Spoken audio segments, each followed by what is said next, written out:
देखिए, यहाँ आने का पर्पज़ ये है कि हम लोग बहुत तरह के निर्देश समय समय पर देते रहते हैं। वो निर्देश किस हद तक ज़मीन पर उतरे उसको देखना पहला काम। दूसरा काम ये है कि हम ये देखने आए हैं कि थाना में रिसोर्स पोजीशन की अगर कोई कमी है तो उसको हर हालत में पूरा किया जाए। तीसरा हम ये देखने आए हैं कि क्या थाना जो है वह हमारे नागरिकों के अपेक्षाओं को पूरा करने के लिए जो पर्याप्त व्यवस्था होनी चाहिए वो उसमें है या नहीं। और इसके साथ साथ हम लोग कुछ ऐसा रिकॉर्ड देखने आए हैं जो रिकॉर्ड जो हमारे सिटीजन्स हैं उनकी अपेक्षाओं को डायरेक्टली उससे जोड़ता है। उन रिकॉर्ड्स की अद्यतन स्थिति हर हालत में रखनी चाहिए और वो अगर कमी रह जाती है तो उससे उसका नेगेटिव जो असर है वो हमारे नागरिकों पे पड़ता है और हमारी पुलिस की छवि पे पड़ता है। इन सब चीज़ों को देखने के लिए और इसमें सुधार लाने के लिए और अपने अधीनस्थों से बात करने के लिए, उन्हें कोई दुख तकलीफ है वो सुनने के लिए और किस तरह से चीज़ों को और अच्छा बनाया जाए, इन सब के मद्देनजर मैं यहाँ थाने पर आया हूँ। और मैं यहाँ गांधी मैदान थाने पर भी आया हूँ और साथ में मैं ट्रैफिक थाने में भी गया। जो हमारा ट्रैफिक थाना है उसकी भी कुछ बुनियादी दिक्कतें हैं, उन दिक्कतों को भी दूर जो है वह किया जाए। किसी जिले के थाने में जाएंगे और चेक करेंगे? मैं ये कह रहा हूँ कि हमारे वरीय पदाधिकारी वो थानों में ज़रूर जाएंगे, वो लोगों से भी और ज़्यादा मिलेंगे और थानों की फंक्शनिंग में ज़्यादा से ज़्यादा जो सुधार जो संभव है वो किया जाए। लोगों से मिलने का भी एक जरिया जो है वो थाने में बैठना है। और सबसे बड़ी बात ये है कि जो हमारे अधीनस्थ हैं, जो लोग सुबह से शाम तक रात दिन मेहनत करते हैं, हमारे सिपाही हैं, हमारे कनीय पदाधिकारी हैं, उनका जो वेलबींग है वो देखना बहुत ज़्यादा जरूरी है ताकि वो मन से मजबूत रहें, तन से मजबूत रहें, तभी वो अच्छे से अच्छा काम कर पाए। बिहार में आपने देखने आए थे, क्या आपने क्या पाया? मैंने कुछ चीज़ों में कमियां पाई हैं, मैंने उन कमियों को दूर करने के लिए निर्देश भी दिए हैं और एक बड़ी कमी के लिए मैंने एक पदाधिकारी पर बहुत मजबूत कार्रवाई कर दी। विधि व्यवस्था चौपट है बिहार में, आखिर पुलिस फेलियर क्यों है? खत्म हो गया है पटना की विधि व्यवस्था चौपट है एकदम। इसमें मुझे दो बात कहनी है। पहली बात तो ये है, अगर आप डेटा देखेंगे, डेटा में हमारा बहुत ज़्यादा सुधार है।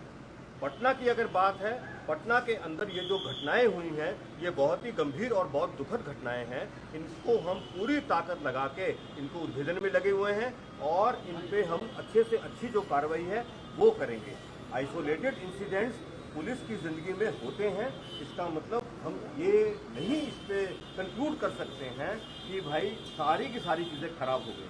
मैं मानता हूँ गंभीर घटना है, दुखद घटना है, इस पर पूरी ताकत लगा के काम किया जाएगा और जो परसेप्शन है विधि व्यवस्था के प्रति, उस परसेप्शन को हर हालत में और ज़्यादा सुधारा।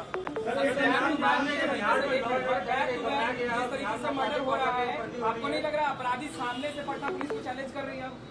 मैंने जैसे आपको बताया कि ये जो इंसिडेंट्स हैं ये आइसोलेटेड इंसिडेंट।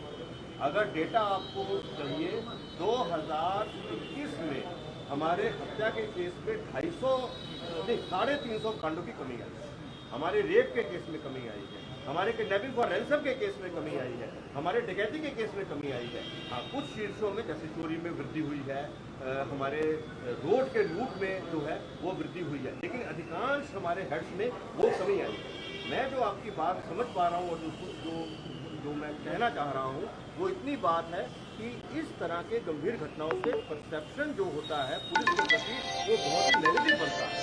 लेकिन साथ में मैं ये भी कहूँगा कि इन घटनाओं में हम लोगों ने अभी तक बहुत अच्छा काम कर लिया है और बहुत जल्दी जो अपराधी हैं वो सब पकड़े जाएंगे। सर एक सवाल होगा, पूरे बिहार में अगर बात की जाए, बैठक लगातार हो रही है आपकी, लेकिन जो फोन कॉल्स जो आते हैं उस पर किस तरह की मॉनिटरिंग होती है?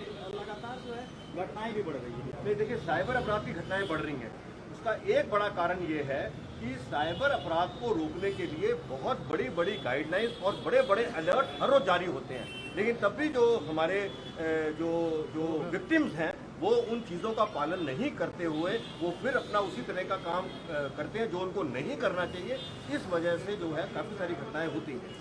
फिर भी जो जो जो साइबर अपराध को रोकने के लिए जो गाइडलाइंस हैं, और गाइडलाइंस केवल पुलिस की नहीं है, गाइडलाइंस बैंक्स की आती है, गाइडलाइंस सीनियर फॉर्मेशन की आती है कि भाई ये चीज़ों का पालन बहुत ज़रूरी करना है, लेकिन क्योंकि कुछ शायद अवेयरनेस की कमी होने की वजह से वो पालन अच्छे से नहीं हो पा रहा है, उसमें और जो है समय लगेगा। यही कारण है कि घटनाएं जो हैं वो थोड़ी बढ़ रही हैं, और उन पे जो हमारा जो मैकेनिज्म है उसको डिटेक्ट करने का वो मजबूत मैकेनिज्म है, और हमारे पास बहुत अच्छे टूल्स हैं डेटा को एनालाइज करने के लिए भी, और हम जो घटना हो जाती है उस घटना के बाद अच्छे से अच्छी कार्रवाई करने के लिए कटिबद्ध है और कर रहे हैं। सर एक अंतिम सवाल सर, जिस तरह से आईबी के अलर्ट के बावजूद भी लगातार भागलपुर में बम ब्लास्ट हो रहे हैं और बम मिल रहा है, उसको लेकर क्या कहेंगे, प्रश्न क्या कहेंगे? भागलपुर की जो घटना है और उसको जो आप शब्द इस्तेमाल कर रहे हैं बॉम्ब ब्लास्ट, वो शायद थोड़ा सा फर्क है। वो जो घटना एक्चुअली हुई है, घटना जो हुई है वो इलीगल तरीके से जो पटाखे बनाए जा रहे थे उसमें एक्सप्लोजन होने की वजह से हुई। बॉम्ब ब्लास्ट से हमारा तात्पर्य इन जनरल ये होता है कि अगर कोई मान लीजिए बड़ा अपराधी, बड़ी उग्रवादी घटना, बड़ा कोई टेररिस्ट, बड़ा कोई माओवादी, उस तरह से अगर प्लांट करके कोई घटना होती है तो हम उसको बम ब्लास्ट की श्रेणी में रखते हैं। लेकिन हर चीज में कार्रवाई हमारी मजबूत चल रही है। लगातार कूड़े में से बम मिल रहा है, इससे क्या कहेंगे सर? क्या माना है कि गश्ती टीम नहीं कर रही है या वहाँ के कमी है सर? कूड़े से अगर बम मिल रहा है तो वो लोगों को थोड़ा ध्यान रखना चाहिए। कोई भी संदेहात्मक चीज अगर दिखती है तो सभी को बताना चाहिए कि उसके साथ छेड़छाड़ ना करें और पुलिस को खबर कर दें। वो चीज़ों का शायद नहीं वो इतना समझ पाते हैं, इसलिए ये इस तरह की दुखद घटना कभी कभी। क्या कुछ कार्रवाई हुई है सर, क्योंकि डीजीपी आज एक जो ट्रैफिक गांधी मैदान थोड़ा माइक नीचे और इसमें रिकॉर्ड्स को भी हम लोगों ने चेक किया था, और जो कुछ इम्पोर्टेंट हमारे होते हैं केसेस उसका भी ऊपर डिस्कशन हुआ था। इसी क्रम में जो भी त्रुटियाँ थी रिकॉर्ड्स में उनका देखा गया। तो इस क्रम में पता चला स्टेशनरी एंट्री है 24 घंटे से ज़्यादा आज 1 तारीख में होना चाहिए, तो 30-31 की डेट में इसी पे ऐसे कॉल्स किया गया था। उसके बाद कार्रवाई की गई, और बाकी रिकॉर्ड में जो त्रुटियाँ हैं और इसके अलावा जो थाना का इंफ्रास्ट्रक्चर है या टेस्टमेंट शॉर्ट कमिंग्स हैं, जैसे अभी एक बहुत इंपॉर्टेंट मुद्दा चल रहा है हाई कोर्ट में भी, जब्ती के वाहन उसको रखने की कहाँ जगह होती है, जो परिसर के अंदर है मैक्सिमम वो जो स्पेस होने की वजह से होता है, बाहर की ट्रैफिक को प्रभावित करते हैं। तो उसके ऊपर एक चर्चा की गई उसका क्या विकल्प किया जाए। मैक्सिमम थाना खास करके जो हमें ये प्रॉब्लम है, और ये मामला हाई कोर्ट में भी है, कैसे वाहनों का कैसे निष्पादन करवाया जा सकता है। हकीकत ये है कि अधिकांश जो वाहन होते हैं वो कोर्ट की प्रॉपर्टी होते हैं, तो कोर्ट से ही ऑर्डर होता है। तो इसके लिए हम लोग सभी संबंधित कोर्ट्स को अनुरोध पत्र लिखते हैं कि उनका यथा कि निष्पादन करवाने की ताकि जो थाना के स्पेसिस जो इसमें वेस्ट हो रहे हैं तो वो स्पेसिस फ्री अप हो जाएंगे, और हम लोग उन्हीं का उस जगह को और अच्छी तरह से स्टेशन गांधी मैदान स्टेशनरी एंट्री 24 घंटे से ज़्यादा। ठीक है सर, ठीक है। 3 दिन पहले करीब बदम हुआ था ना, में रात में 3 बजे से 4 बजे के बीच में एक साहब के साथ लूट की घटना घटी। एक स्कूटी सवार 3 लोगों ने, 3 अपराधियों ने उनका मोटरसाइकिल, मोबाइल, कुछ पैसे और घड़ी और कागजात लूट लिए थे। पटना की पुलिस टीम जो है तभी से उनके पीछा कर रही थी। हमने CCTV देखा, CTR संभाला, सारी की सारी तकनीकी अनुसंधान किया। उसमें से 3 में से 2 अपराधी पकड़े गए हैं। लूटी गई मोटरसाइकिल भी बरामद हो गई है, और जिस मोटरसाइकिल से घटना घटी थी वो भी बरामद हो गया है। 2 अपराधी जो पकड़ाए हैं उसमें से एक का नाम पवन कुमार यादव है, उम्र 30 वर्ष, यह मुसल्लापुर हाट का रहने वाला है। इसका पूरा कोई आपराधिक इतिहास नहीं है, ये फर्स्ट टाइम केसेस है। दूसरा जो है राहुल कुमार है, पिता सिंधराज प्रसाद, साकिब सैदपुर नंदनगर कॉलोनी, थाना बहादुरपुर, जिला पटना। ये भी फर्स्ट टाइम क्रिमिनल है, इसका भी पुराना कोई आपराधिक इतिहास नहीं रहा है। इन लोगों ने रात में अंधेरे में नशे में एकाएक इन लोगों को समझ में आया कि इस गाड़ी को लूट लेना चाहिए, कुछ पैसे मिल जाएंगे, तो उन्होंने लूट की घटना खारिज कर दिया है। तो एक अपराधी बचा हुआ है, गिरफ्तारी अभी तक नहीं हो पाई है। हम जल्दी जल्द उसकी भी गिरफ्तारी करेंगे। सबके इलाके की गश्ती फेल है लेकिन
कोविड पेंडेमिक में सब ये शहर छोड़कर अपने शहर अपने घर चले गए। हम लोगों का अपना शहर तो है, लेकिन वहाँ अपना घर नहीं। अगर सिचुएशन और ख़राब होता चला गया तो हम जाएंगे कहाँ?